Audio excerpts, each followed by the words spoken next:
मुल्क में इलेक्शन का इनेकाद 9 माह या 10 माह से कबल नज़र नहीं आता, तो सियासी जमातों के तहफ़्फ़ुज़ात भी डेफिनेटली इस पर होंगे और जो एक गैर यकीनी की सूरत हाल है वो भी बरकरार रहेगी। इमरान याकूब साहब, तो ये डेफिनेटली एक तो मईशत की सूरत हाल से भी निमटना है, फिर अगर इलेक्शंस नहीं होते टेक्निकल मामलात को लेते हुए, तो फिर आपको क्या लगता है कि मामला किस तरफ जाता है हुआ दिखाई दे रहा है आपको?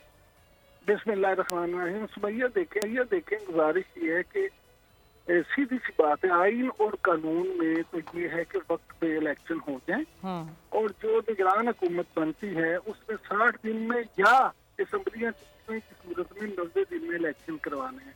मौजूदा सूरत हाल में जिस तरह से असम्बलियाँ फारिग हुई तोड़ी गई, उसमें 90 दिन आइन और कानून कहता है कि इलेक्शन हो, लेकिन वहीं आइन का एक आर्टिकल है जो ये कहता है कि अगर आपने मर्दमशुमारी हुई और हल्का बंदियां करनी है तो फिर आपने हल्का बंदियों के बगैर इलेक्शन नहीं करवाना। बिल्कुल। अगरचे हमने ये देखा यहाँ पे कि पिछले कुछ इलेक्शन जो हैं वो नई मर्दमशुमारी पे नहीं हुए, बल्कि पुरानी मर्दमशुमारी और पुरानी हल्का बंदियों पे इलेक्शन होते रहे। लेकिन बाकी नजर में ऐसा महसूस होता है कि इस दफा जो मामलात हैं फैसला साजों ने कुछ फैसले दूसरी तरह के कर रखे हैं।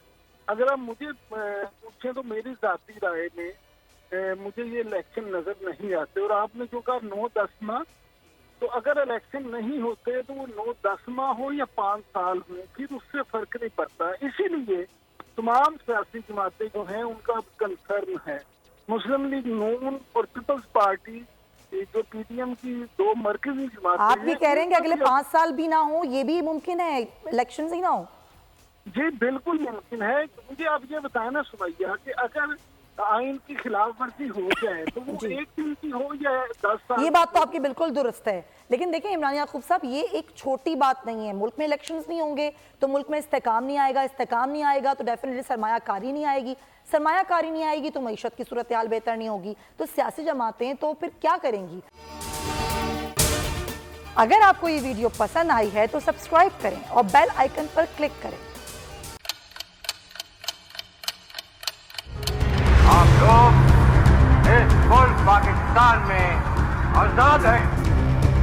सहाफती उसूलों पर कारबंद बोल न्यूज ने रखी रिवायत बरकरार। बोल न्यूज की जानिब से देखने वालों को यौम आजादी की बेहद मुबारकबाद। मुल्क भर से जश्न आजादी की तकरीबात बोल ने दिखाई अपनी स्क्रीन पर।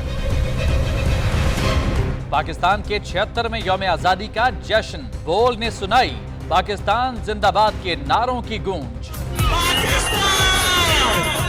बोल की सबसे बड़ी ट्रांसमिशन में पाकिस्तान का नाम रोशन करने वालों ने दिए कौम को पैगामात। बेपनाह मुश्किलात का सामना करके इस मुल्क को हासिल किया। आज़ाद कौमों को बहुत सी कुर्बानियाँ देनी पड़ती हैं। 76 वालियों में आज़ादी का दिन जोश खरोश के साथ मनाया, क्योंकि जिंदाबाद पाकिस्तान ये है बोल की पहचान। सब्सक्राइब करें और बेल दबाएं ताकि कोई खबर रह न जाए।